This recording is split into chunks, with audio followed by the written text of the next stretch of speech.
Merci beaucoup. La Chambre régionale des comptes, Provence-Alpes-Côte d'Azur, a contrôlé les comptes de la gestion, les comptes et la gestion de la commune de Saint-Victoré à compter de l'exercice 2020. Le contrôle de la Chambre régionale vise avant tout à voir si la commune est bien gérée et si elle n'est pas en difficulté. Elle vise ensuite à voir s'il n'y a pas d'enrichissement ou d'anomalie que l'on pourrait qualifier de malversation à des fins personnelles pour les élus et les fonctionnaires. Elle vise, enfin, à vérifier la rigueur administrative et fait des remarques pour aider les communes, surtout les plus petites, à gérer toutes les difficultés qui peuvent se poser dans la gestion au quotidien d'une collectivité. Sur le premier point, sur la saine gestion des finances de la commune, la Chambre régionale des comptes précise en page 5, je cite, la commune présente une situation financière satisfaisante, un endettement quasiment nul et un niveau de trésorerie confortable. Fin de citation. Elle nous expose des axes d'amélioration de la gouvernance et notamment nous indique que la gestion et l'organisation interne est perfectible avec une seule recommandation que nous avons d'ailleurs déjà commencé à mettre en œuvre. Elle nous demande en effet, au travers de cette recommandation, de régulariser sans délai les amortissements, en particulier ceux relatifs aux immeubles productifs de revenus, ce que nous avons commencé à faire puisque nous avons fait appel à un cabinet spécialisé dans ce domaine.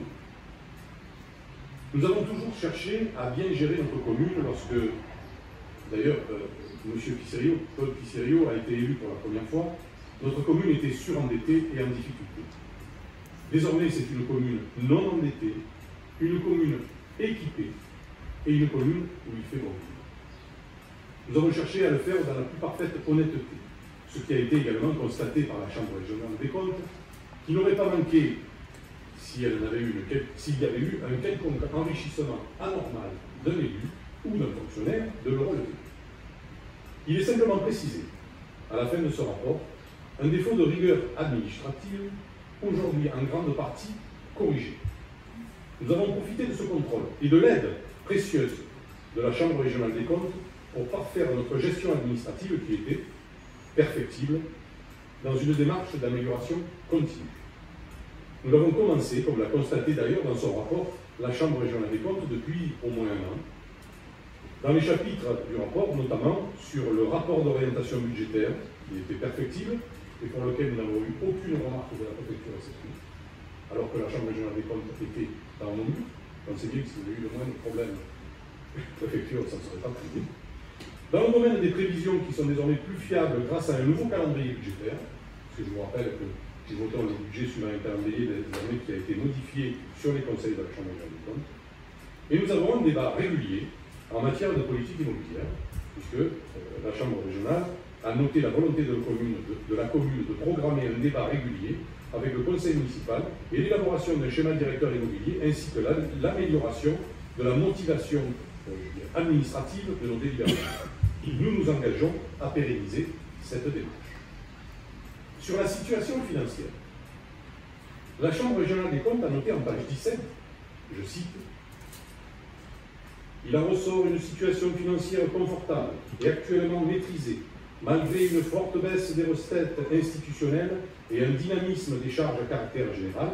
En plus de ne pas être endettée, la commune a également diminué le taux d'imposition, taxes d'habitation et taxes foncières en 2019, après une longue période de stabilité. Fin de citation. Nous sommes fiers de cette conclusion de la Chambre régionale des comptes et nous pensons qu'une grande partie des communes de France ne sont malheureusement pas dans cette situation. C'est grâce à nos efforts, depuis de nombreuses années, que nous sommes arrivés à cette situation pour le bien de tous les Saint-Victoriens. La Chambre régionale des comptes a remarqué, par ailleurs, qu'un agent de la métropole avait été affecté à un poste à Saint-Victoré entre 2015 et 2018, situation qui a cessé en 2018, c'est-à-dire il y a 4 ans. La Chambre régionale des comptes précise qu'il aurait été affecté à des tâches exclusivement communales, alors qu'il aurait dû être affecté à des tâches communautaires. Mais le maire, à l'époque, était président de la commission des ponts et aéroports, À ce titre, il avait des missions communautaires, et cet agent de la métropole, qui avait travaillé d'ailleurs auparavant dans les services des ports, a pris en charge et assisté le maire dans son rôle de président de la commission des ports et de vice-président délégué au port de présence de la métropole, ce qui est unique. Claude Pisserino était le seul membre de la métropole à être à la fois président d'une commission des ports et en même temps d'être vice-président dans une commune, on dirait adjoint, délégué au port. C'est une situation qui ne se présentait pas pour aucun élu, et en plus, il était dans une commune, il est toujours dans une commune, où il n'y a pas de port. Donc, cet agent a assisté Claude Pisserino dans ses missions de président et de vice-président délégué au port de présence de la métropole. Mais il a nécessairement, cet agent, eu au cours de ces 3 années une activité pour la commune de Saint-Victoré, c'est vrai, mais dans le cadre de l'équipe du secrétariat de M. En ce qui concerne l'impact de la crise sanitaire liée au Covid-19, la Chambre régionale a noté la remarquable gestion de la commune durant cette période difficile. Enfin, la Chambre régionale des comptes a fini son contrôle par un paragraphe nommé « L'action communale et les commandes publiques ». Elle indique je cite là aussi, la redynamisation du centre ancien se fait notamment par la démolition et la réhabilitation des biens acquis par la commune, par la création de plusieurs parkings gratuits, la création d'espaces publics ouverts à la population et la création de jardins. Ainsi, la commune mène une politique immobilière dynamique pour soutenir le développement économique de la commune, permettre la bonne tenue du bâti et améliorer la qualité de vie des habitants. Fin de citation. Sur la gestion des commandes publiques, la Chambre nous a invités à prendre plus de soin dans l'expression initiale de nos besoins. De même, la Chambre nous a invités à revoir les procédures en matière de droit public pour avoir la capacité de porter des projets d'investissement d'envergure en limitant les risques juridiques et financiers. À ce rapport était jointe la réponse que nous avons faite et qui confirme les efforts que fait la commune pour la bonne gestion et la dynamique de notre tissu économique. Notre réponse met également l'accent sur la volonté de la commune de suivre les axes de l'amélioration indiqués par la Chambre régionale des comptes.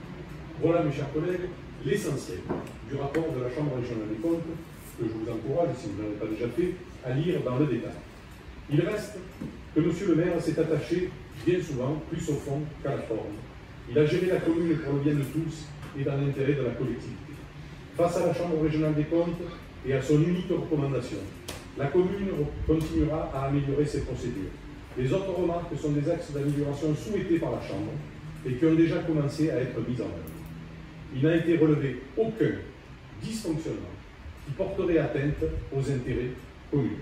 En conclusion, nous souhaitons remercier chaleureusement les agents de la Chambre régionale des comptes pour leur analyse exhaustive et détaillée de la gestion communale. Nous continuerons à tenir compte de ces propositions d'amélioration, étant précisé que nos concitoyens observeront qu'il n'y a pas eu de manquement constaté par la Chambre régionale des comptes.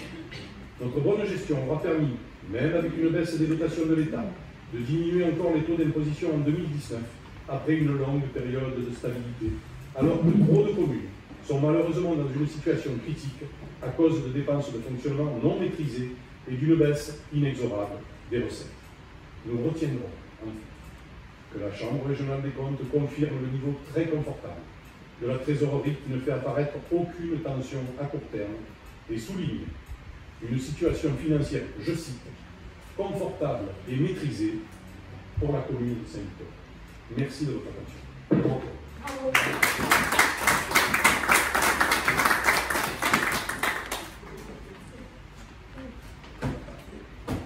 Est-ce qu'il y a des commentaires?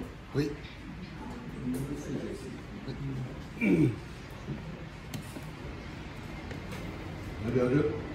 Bonjour à tous.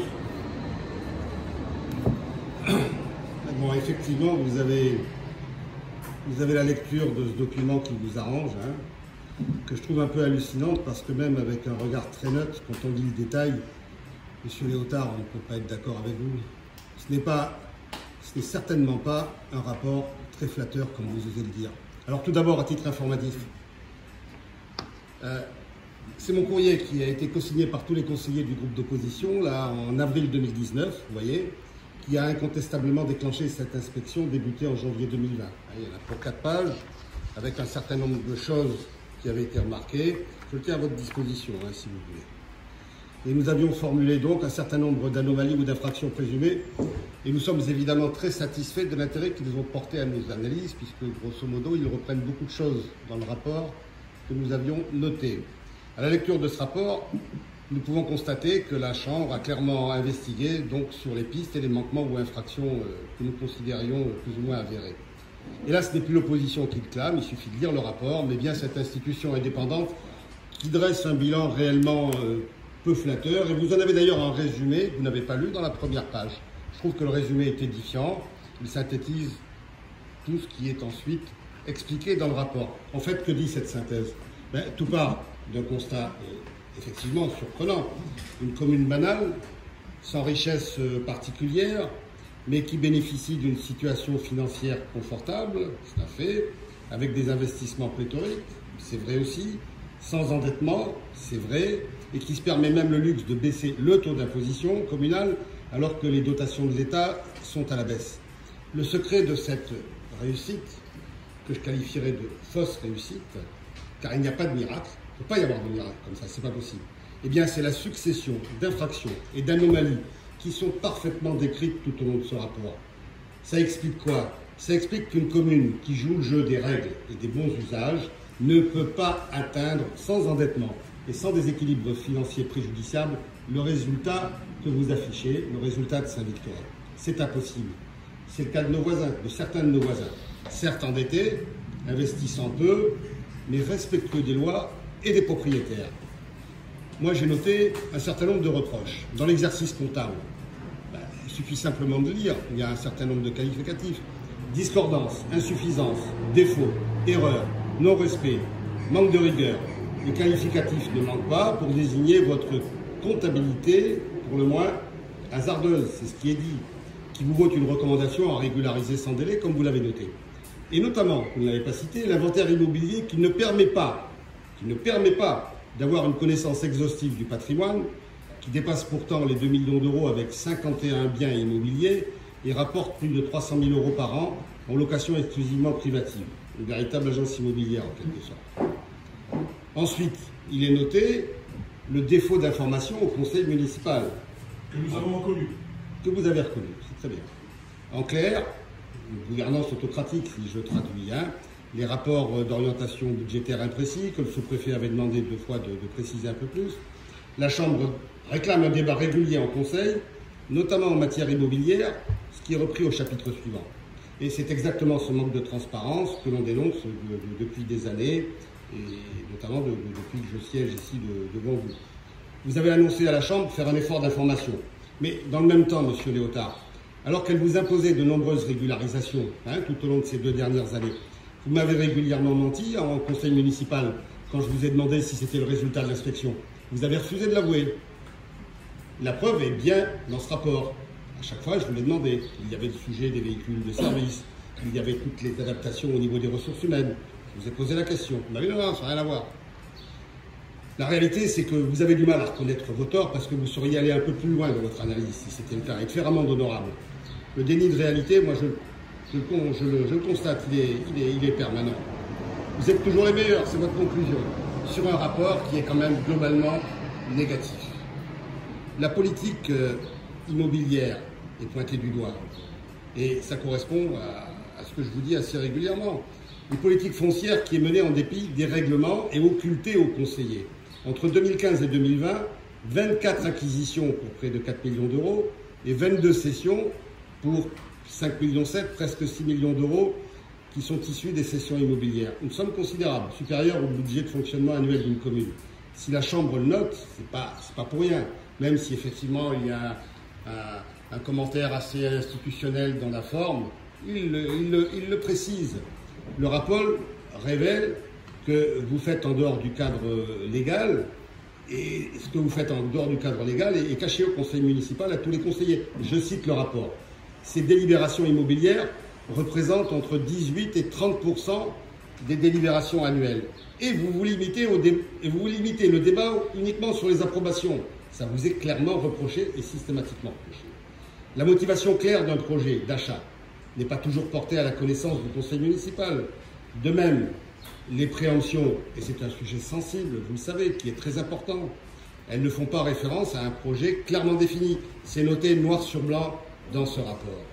Le conseil n'est jamais informé si une opération de cession approuvée ne se finalise pas. C'est également noté tel quel, je cite. Pour les biens préemptés, le conseil doit pouvoir s'assurer que la cession contribue à la réalisation de l'objectif. Si ce n'est pas le cas, il doit formellement renoncer. C'est également marqué noir sur blanc. Or, 5 biens entre 2015 et 2020, acquis par voie de préemption, pour constituer une réserve foncière, vous dites monsieur le maire, ont été cédés sans que l'organe délibérant dispose de toutes les infos nécessaires pour exercer ses prérogatives.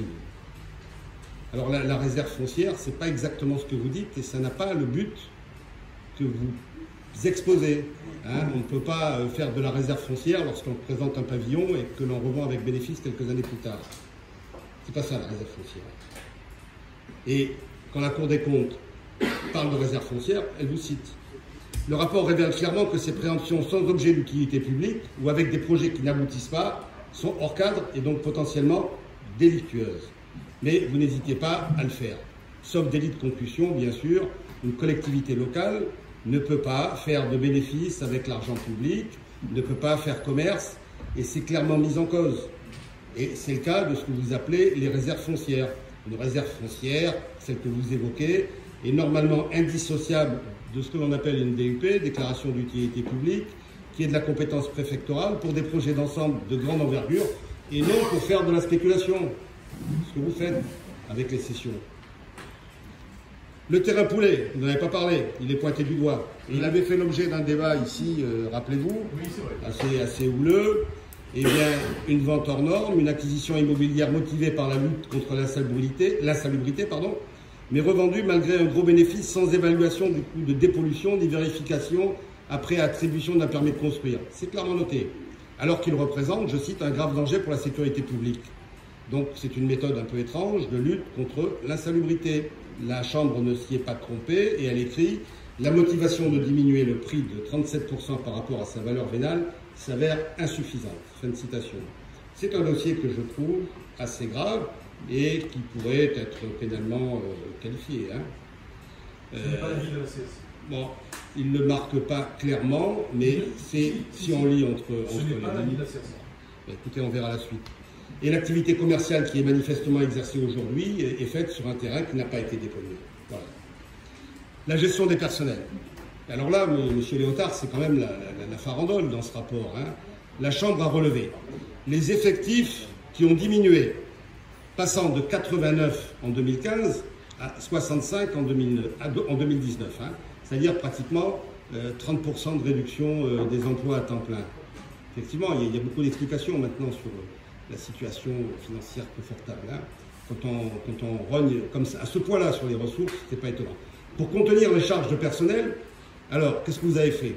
Réduction du régime indemnitaire, suppression de l'amicale du personnel, suppression des chèques vacances, suppression du 13e mois, recours aux emplois aidés massifs, suppression de la prime de Noël. On l'a dénoncé plusieurs fois ici. Une parfaite déconsidération du personnel et une étrange application, monsieur le maire, de votre « je vous aime tous », auquel s'ajoute une externalisation en masse des services publics, diminution des effectifs permanents et augmentation des emplois précaires, qui est signe d'une qualité d'un service public dégradé. Concernant votre management, la Chambre écrit « La limite de cette politique tient au mouvement fréquent d'effectifs. Un turnover trop important entre 2015 et 2020. » Il le cite. 4 responsables en 5 ans de services urbanisme, 6 chefs des services techniques, 5 directeurs généraux des services ou faisant fonction qui se sont succédés. Pour ne parler que de la direction des services. Hein.